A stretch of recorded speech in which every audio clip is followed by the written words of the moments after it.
Hello everyone, my name is Chinh Nguyen. Today I'm going to talk about my work in summer 2019 for thermal acoustic range verification research. My main focus is on acoustic signal and pre-amplifier characterization. My work is a small part of the research, but here is an overview why the research is needed. In cancer treatment, most patients go through a CAT scan before undergoing proton therapy. In the days between the CAT scan and proton therapy, patients' organs may move several centimeters. Our research focuses on range verification with direct correlation to the underlying anatomy. Although there are procedures to stop the treatment when equipment failure is detected, there is no safety net when it comes to the changes of anatomy.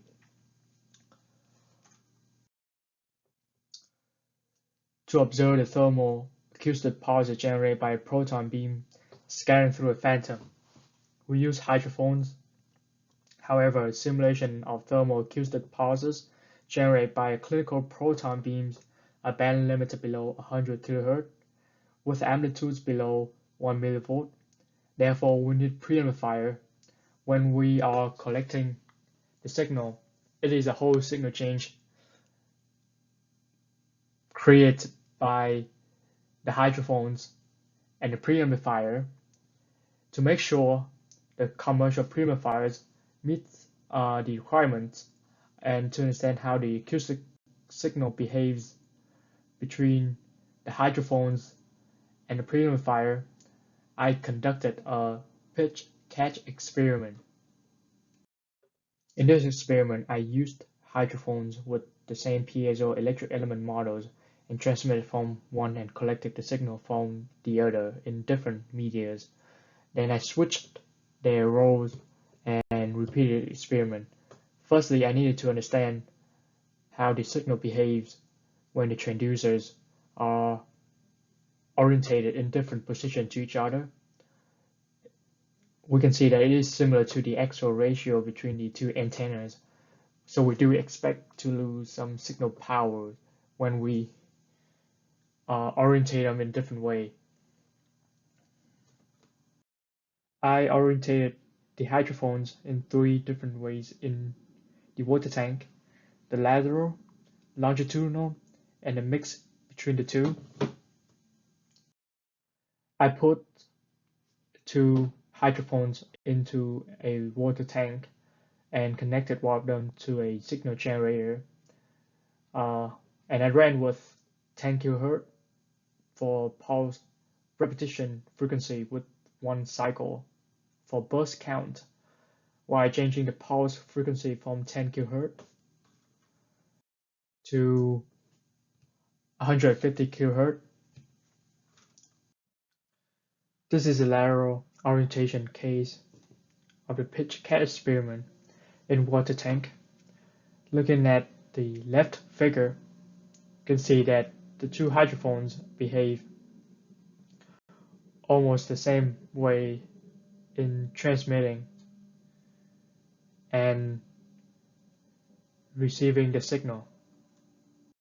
Next, we have the longitudinal case. The amplitude goes down, which can be illustrated clearer in later presentation. But it is important to see that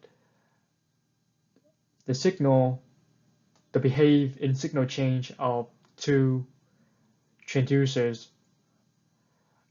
are almost the same as in the previous case. This is the lateral longitudinal orientation. Likewise, we lose signal power like in the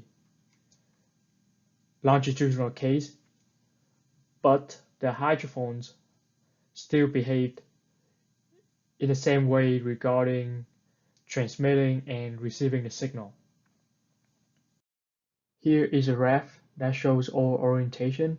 Based on the results from the experiment, I concluded that the transducer would lose minimum signal power when they are orientated laterally, and we can assume that both hydrophone are identically in receiving and transmitting signals in water. Using pitch cat experiment in different media, it is evident to see that the commercial pre-amplifier was band limited below 50 kHz. Therefore, we ordered a custom preamp and repeated the experiments to confirm bandwidth exceeding 100 kHz, which is enough for proton therapy. Whether it is enough for carbon ion therapy, it is remain to be determined. When we are measuring the signal, it is the whole signal created by the hydrophones and the preamplifier. The variable piece of measure of T is the whole signal. It is a convolution between the impulse response and the ideal signal. The variable A is the acoustic media attenuation. At high frequency, the dispersion is significant. However, at low frequency, like in the experiments, we can assume the acoustic media attenuation is just a constant factor. In this case, h of t is the convolution between three different functions. H sub 1 tx is the impulse response from the transmitting hydrophone, and H sub 2 rx is the impulse response from the receiving hydrophone. And last one is H sub pa is the impulse response from the preamplifier. Now we take the Fourier transform of h of t, then we get the Fourier transform of the first hydrophone times the Fourier transform of the second hydrophone, and the Fourier times the Fourier transform of the preamplifier. From previous experiments, it is clear that the impulse response functions of the transmitting and receiving hydrophones are almost the same, so we can safely assume that these two are equal.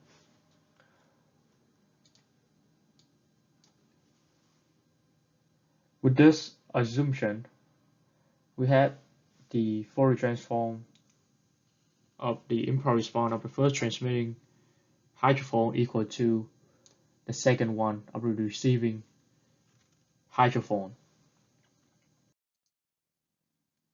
Now we can get a true signal of the hydrophone.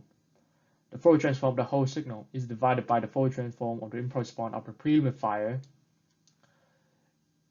This gives us the product of the Fourier transform of the first hydrophone and the Fourier transform of the second hydrophone. With the above assumption that we just made, we can get the Fourier transform of each hydrophone by just taking the square root of this. We need to repeat the experiment with the same setup for the signal generator, but now we only use the preamp to get a signal coming from the preamp only.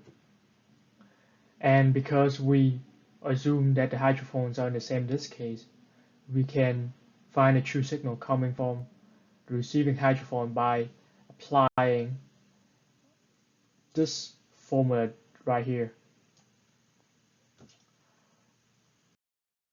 For the conclusion, the new preamplifier now has a bandwidth exceeding 100 kHz, which is enough for proton therapy.